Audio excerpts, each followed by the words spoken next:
Good afternoon. My name is Elizabeth Koshy, and I am the founder and CEO of the brand called Empress Naturals. We are a USDA certified organic brand, vegan. We are cruelty free. We have no chemicals in our product, and we are an anti-aging brand with particularly focusing on face serums. So we have two products, which is our minimalistic skincare range, where this is our AM. We wash our face and apply our rosehip seed oil. This is for the morning. And then for the evening, we have a Lux Night Elixir. This is used in the night after washing your face. So today we have with us a very interesting lady, and she is an entrepreneur. She is based out of Philadelphia, and she is the CEO and founder of a wonderful brand called H Honeycup. Her name is Cindy Barberes. So over to Cindy Barberes, who is going to give us a 1-minute snapshot of what her brand H Honeycup is all about. Thank you, Elizabeth. It's nice to see you. Yes, I started my brand, which is a non-toxic body care brand, in 2017 after I left corporate. And so I worked in the investment industry, and I really wanted to do a 180 and learn a completely new industry. So I jumped in with both feet. I overcame all of my, feelings of, I'm not good enough. I overcame all that, and I just sort of gathered the momentum, and I've never looked back. So we have a variety of different body care products: body scrub, body oil, lotion, a lotion stick, and 4 of our products are Made Safe certified. So you're familiar with the process that you went through. Absolutely. A cumbersome process, but a very good process, because you can, the market needs clean, honest, organic brands. Yes. So while yours are organic, which is amazing, especially with the supply chain issues. I know. Ours are not organic. We use some organic ingredients, but the 4 that are Made Safe certified, which are our best sellers, as you said, it was a great exercise, because it made us really evaluate every ingredient, how it's made, our suppliers, the detailed composition. We required documentation from our supplier, and it was very black and white. As you know, if the ingredient and the supplier did not meet certain specifications, then we had to move on, which is what we did. So it took 1.5 years, but we're very proud that we did get the certification for those 4 products. Okay, tell me in about 3 words how you describe yourself, or before you started the company, and today, how would you describe yourself in 3 words after having started the company? Well, I would say before, I was focused and focused and stressed. That was before. Yeah. Stressed. Now I would say that I have a relaxed confidence now. Great. Yes. I mean, the whole idea is that you feel passionate about something, and you just you like it, so you're not stressed. And yes. when we work as entrepreneurs, we are so passionate about what we're doing that we don't even think of it as work, right? Exactly. That's the beauty of it. If you go in the morning to do a job and you don't feel like it's work, it means you're enjoying your job. If you think it's like work, you're just working for the salary or for something else, right? That's it. Right. Yes. Great. You have mentioned that you discovered many colors of yourself after your corporate career. And what's that different aspect of your life that you figured out after your corporate career and having started this business? What is different that you discovered? Well, the work-life balance is completely different, where I have the energy now to spend time with, family and friends, and they said that I had completely transformed. They didn't recognize because Wow. I was so serious and I was so exhausted. I had nothing left, and so it's just a real pleasure now. I have time to give back to the community, which I do through my brand. We have a member of our immediate family that has struggled with addiction. And so I knew that I wanted to be able to give back if I had my own company. And Mhm. so it made sense. I was making clean beauty. This person and many others, go into recovery and live in sober living centers. So we donate our products to those centers because they are trying so hard to live a clean lifestyle. Oh, And nice. so this is just a small thing we can do, is donate, our clean beauty. The ingredients are transparent, it's non-toxic, it's safe for their skin. And so that is something that means a lot to me. Great. So tell us something about your journey and the inception of H Honeycup. And yeah, I'm quite intrigued to know about as to why this initial or alphabet H in front of Honeycup.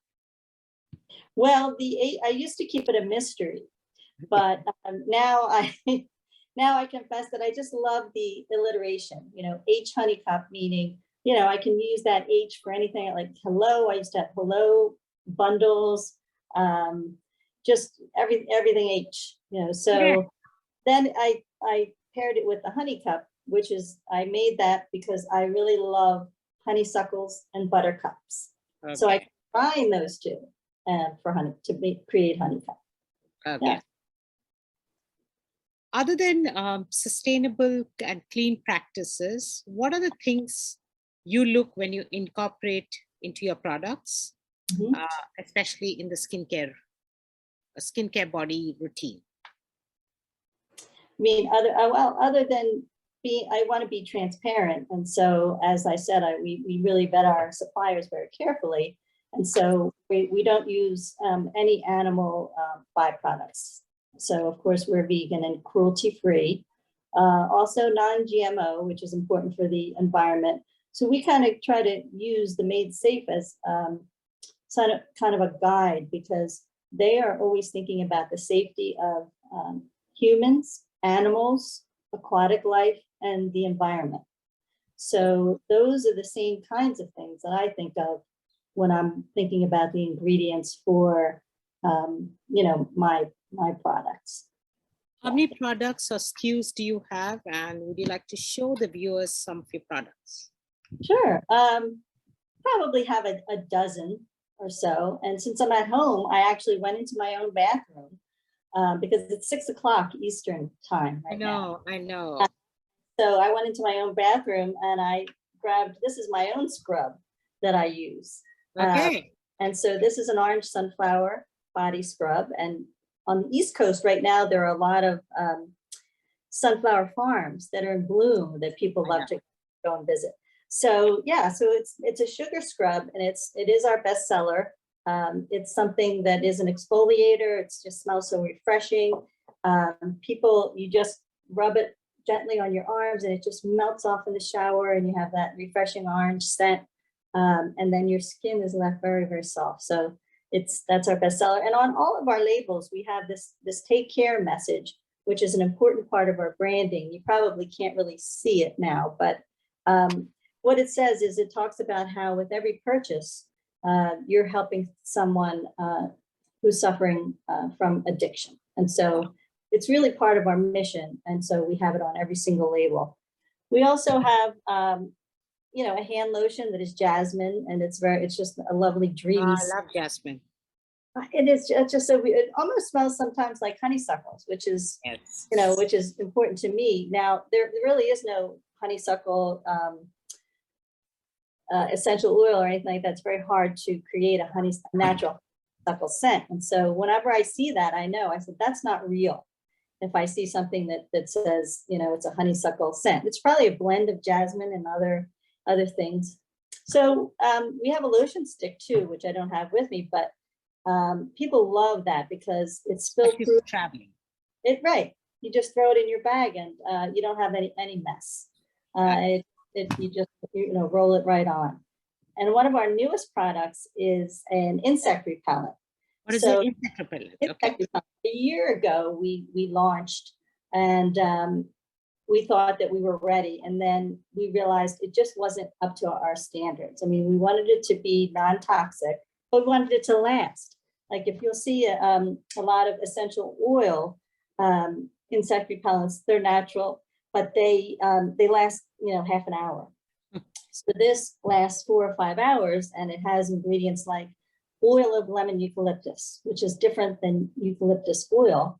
And that helps along with vanillin, which is like a vanilla extract, to repel insects naturally for 4 or 5 hours. So we're really excited about that. Wow, great. And what is the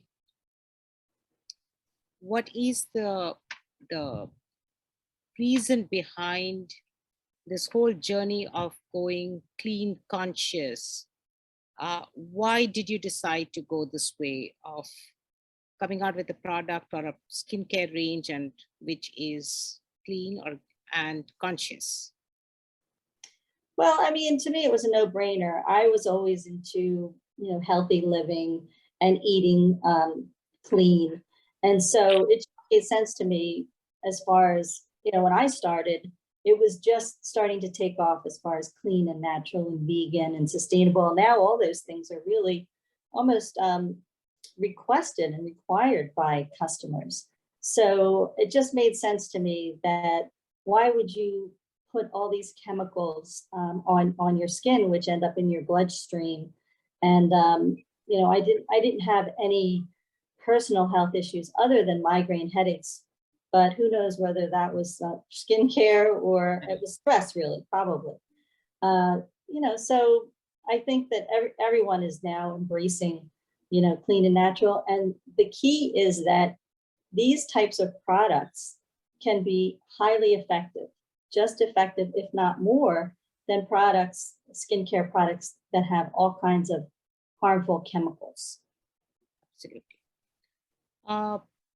Can you give us some advice, especially for the young entrepreneurs, young women who would like to start their own business?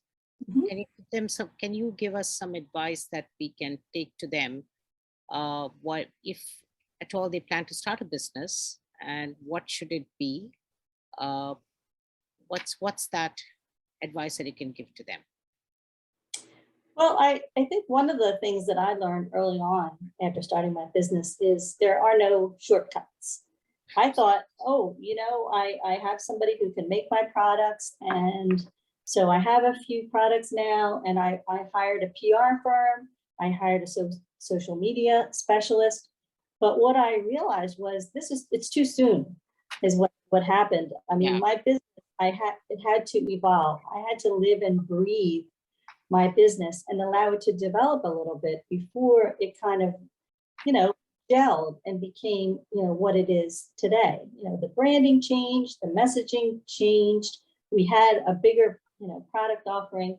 So I think that that was an expensive lesson that I would say that I'll never forget, and that other women should think, well, there are no shortcuts. Absolutely. Absolutely. I get it. Yes. I get it. What's some of the biggest challenges you faced after having started your business? Well, I think that because it was a new industry and everything was really new, at first I thought, I had, doubts. Like, can I do all this? Can I learn a new industry? Can I learn how to develop new products, that whole creative side? Do I know the regulations? And so I think that was a big challenge that I overcame. Yeah, turns out with the right attitude and, a lot of hard work, you can learn what you need to learn. And then you can decide, okay, I'm really not going to ever be a specialist at this. So I'm going to need to outsource that. And so you work with, you meet people, and the people that you trust will give you referrals. and then you need to outsource, certain functions. So that's Cindy, do you have any regrets about the business, or anything that you feel that, oh my God, I shouldn't have done this when you started your business? Something that you feel like, hey, I think I did the wrong thing, and I would like to rectify that, or I could have rectified that. Well, I think one of the big things was one that I just explained about how I just I cut to the chase, and I thought if I got the PR firm, that would be the magic bullet. And you can't really think that, I can't think of this, and neither should others who are going to start a business. There isn't one or two things that it is going to be the key to your success. It might be 50 things, and they all have to come together, and they all have to come together in a changing environment, because our industry changes, and consumer likes and dislikes, they change. So we have to be very adaptable. And so that's one of the big lessons that I learned. You just can't rush these things. Yeah. I hear you. Thank you so much for this wonderful interview. So inspiring, and best of luck with your brand.